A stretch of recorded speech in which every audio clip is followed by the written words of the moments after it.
Chers amis, bonjour. Nous sommes le mercredi 2 mars 2022. Il est 9h30. Quelques news de l'Arménie, de l'Artsakh et de la diaspora arménienne. Tout d'abord, une affiche du 8 au 24 mars. Huit peintres, sculpteurs, photographes arméniens d'origine arménienne exposent. Donc, c'est une opération réalisée par la Maison de la culture arménienne de Grenoble et du Dauphiné avec le concours de la région de l'Isère. Voilà, donc du 8 au 24 mars. Donc, vous pouvez à la maison euh, oui, la maison de l'International de Grenoble. Voilà, vous pouvez donc y assister, donc voir cette exposition qui promet d'être intéressante avec la couverture, bien sûr, l'œuvre de Toros, Toros Krasklan, notre ami Toros qui nous a quittés il y a cela près de 2 ans. Voilà donc mes amis, avec un carnet qui m'a été donné par Monique et Grégoire Tamian, les organisateurs aussi de la Maison de la Culture arménienne de Grenoble, avec bien sûr un carnet sur les artistes donc, qui vont exposer. Un très bel le souffle d'Arménie. Donc voilà, le thème, un souffle d'Arménie, c'est le titre de l'exposition. Bien sûr, avec l'incontournable Toros, Toros Rasklan, voilà son œuvre. Et puis voilà, allez-y si vous pouvez, donc, du 8 au 24 mars, voir cette expo. Ce matin, cela fait donc depuis une semaine, les publications n'arrêtent pas au niveau du Dauphiné libéré de la région, donc Valence et région. Voilà donc la publication sur les anciens combattants français d'origine arménienne qui ont tenu leur assemblée générale vendredi dernier au restaurant associatif Ararat de la Maison de la Culture arménienne de Valence. Voilà, servi par Samuel Badakian, une belle réception avec une assemblée générale, la 40e, et une motion condamnant l'agression azérie en Artsakh. Il n'y a pas eu que ça, il y a aussi comment le soutien du projet de la ville de Valence soutenu par l'Union laïque, l'association de la panthéonisation de Misak Manouchian, le résistant. Il y a eu beaucoup c'était une réunion très intéressante et je remercie le président Georges Héressian qui est encore très dynamique à la tête de cette association. L'ACFOA, les anciens combattants français d'origine arménienne de Dromardèche, bravo à cette association. Et ce matin, bien sûr, nous avons reçu le fameux Nouvelle d'Arménie. Regardez le dîner du CCF, regardez le Premier ministre, les ministres, le président de l'Archer du Sénat ou de l'Assemblée générale du Sénat, Gabriel Attal, Anne Hidalgo. Donc il y avait des ministres et vraiment des sommités, à peu près 450 personnes à ce dîner du CCF qui est le rendez-vous incontournable CCF, le Conseil de coordination des organisations et associations arméniennes de France, auquel ici à Valence, le comité du 24 avril, le C24, est membre. Donc voilà, c'est de l'organisation aujourd'hui en France qui structure le mieux la communauté arménienne de France. Malgré toutes les critiques qu'on peut faire à une association ou à une organisation, il y aura toujours des insatisfaits ou des chercheurs de fauteuils. C'est surtout ça, peut-être au niveau des Arméniens, chercheurs de pouvoir et de fauteuils. Mais le dîner du CSAF est incontournable et on est heureux que ça s'est déroulé, bien sûr sans le président Macron qui est en pleine crise ukrainienne. Voilà, donc il fait des allers-retours. Voilà, donc dedans, bien sûr, la partie Valence, donc l'association Arménia qui avait fait une soirée avec l'historien Huard sur les Arméniens de Dromardèche.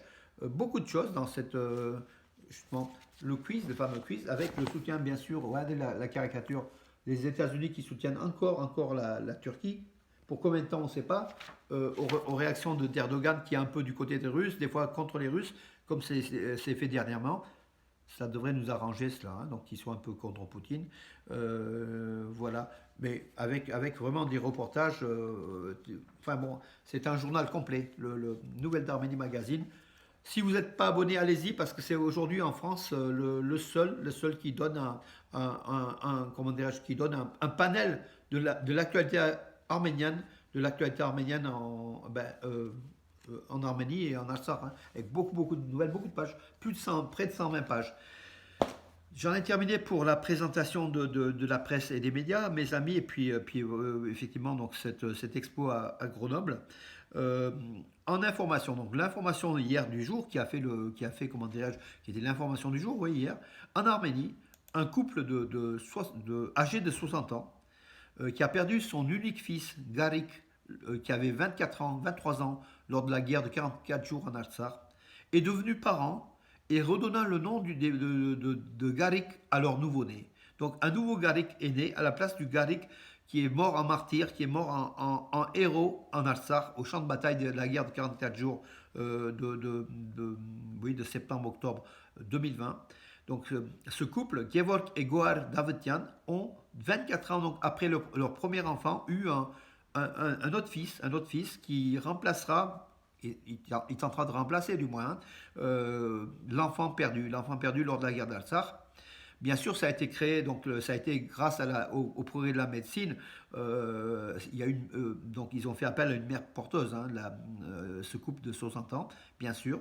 Mais c'est leur gène qui a repris. Donc voilà, ils ont un petit Garik Davetian, donc qui est né, qu'on salue. Voilà, une belle histoire émouvante. Voilà mes amis, écoutez, donc on passe donc à l'information donc politique et actualité pure donc de l'Arménie. Oui, la société Fly One Armenia, qui est une compagnie nationale arménienne avec low cost effectue désormais des vols réguliers entre Yerevan et Moscou. Je crois que aujourd'hui c'est deux vols réguliers, donc le mercredi et le vendredi par semaine, Yerevan-Moscou aller-retour. Il y en aura d'autres, hein, donc la cadence va augmenter. Il y aura bientôt l'arrivée de la compagnie nationale arménienne, la compagnie Arna, dont le nom est bidon, mais enfin Arna, ce sont des initiales. Ils auraient dû mettre Armenia Airlines ou reprendre un terme qui rappelle plus l'Arménie. Mais cette compagnie nationale arménienne, qui sera aussi low cost, va venir au mois de mai. L'Arménie n'est pas frappée par les interdictions, hein, au niveau du ciel. Tout simplement, l'Arménie est un pays, une république, hein, qui est ami de la Russie, mais qui est aussi ami de l'Europe, qui est ami de tout, et qui désire même être ami de la Turquie, vous vous rendez compte, voilà. Et ennemis de l'Azerbaïdjan, mais qui vont devenir peut-être amis sous l'emprise de Poutine, qui essaye de récupérer l'Azerbaïdjan de l'escarcelle, en fait, de faire sortir du bloc turc pour peut-être sortir les Turcs du Sud-Caucase. On verra.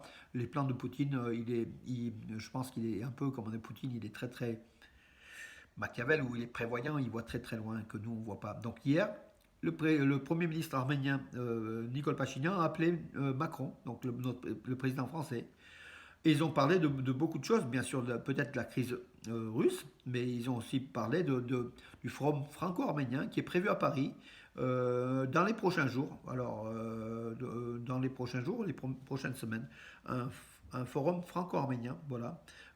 Moi, j'ignorais, mais bon, écoutez, c'est de l'info. Et puis la situation au Sud-Caucase, la situation de l'Arménie, Macron s'est un petit peu a voulu que a fait le point avec Nicole Pachinian sur la situation. Je rappelle que la France, et donc Macron, est le président du groupe de Minsk, enfin le coprésident avec la Russie et les États-Unis, du groupe de Minsk de l'OSCE chargé de résoudre le conflit de l'Artsakh. Donc la France est engagée en Arménie, en Artsakh. En plus, la France, Macron, est président de l'Union européenne pour cette année. Donc, depuis le 1er janvier, la France a pris la présidence de l'UE. Voilà. Donc, ce qui est une bonne chose. Écoutez, je crois qu'au niveau de l'information, j'en ai terminé. Est-ce qu'il y en a une ou deux? Zelensky, donc, qui a appelé donc, le monde à aller combattre en Ukraine. Moi, j'irai pas. Et je n'ai pas été au Artsakh, on aurait dû. Et vous savez, encore une fois, j'ai eu beaucoup de messages aussi. Deux poids, deux mesures. On est vraiment, les Arméniens, on est aigris par rapport à la guerre de l'Artsakh, où personne n'a été, ça a été, les Arméniens ont été tués, trucidés, laissés à leur sort, entre 5000 et 7000 jeunes soldats arméniens tués, sans que le monde réagisse. Il y a eu quelques déclarations, c'est tout. Et là, pour l'Ukraine, bien sûr, ce n'est pas les mêmes enjeux. Pour l'Ukraine, le monde entier est au chevet de Zelensky. Alors, on ne comprend pas. Est-ce que l'Arménie est un pays extraterrestre? Est-ce qu'il y a deux poids, deux mesures? On est quand même... enfin, le monde est injuste, tout simplement, hein. Je crois qu'en fait, il ne faut pas chercher justice internationale. L'international s'intéresse à des rapports de force, s'intéresse à des stratégies, s'intéresse à l'économie, à la géostratégie. Et l'Arménie et l'Artsakh ne représentent sans doute pas pour le monde un intérêt majeur. Il laisse ce premier peuple chrétien au monde mourir face aux assauts turco-azéris et djihadistes aussi, hein. Il y avait tout était mêlé. Dans le conflit de l'Artsakh, tout était mêlé. Tous les éléments mauvais étaient là contre les Arméniens, sans que le monde bouge. Voilà, donc on est un peu aigri, ça fait quand même mal au cœur pour la vie de nos soldats, hein, qui sont partis, on a vu tout à l'heure, donc le jeune Gary qui est mort sur le champ de bataille. Et beaucoup de familles sont endeuillées encore. Donc aujourd'hui, et je crois que pour une génération ou deux, on va parler de cela. Et sans que le monde bouge. Hein. Donc voilà, et ça, c'est terrible. Hein. Voilà, mes amis, écoutez, j'en ai fait le tour. Oui, Erdogan qui a pris fait et cause pour l'Ukraine. Je crois qu'il va aussi avoir les conséquences.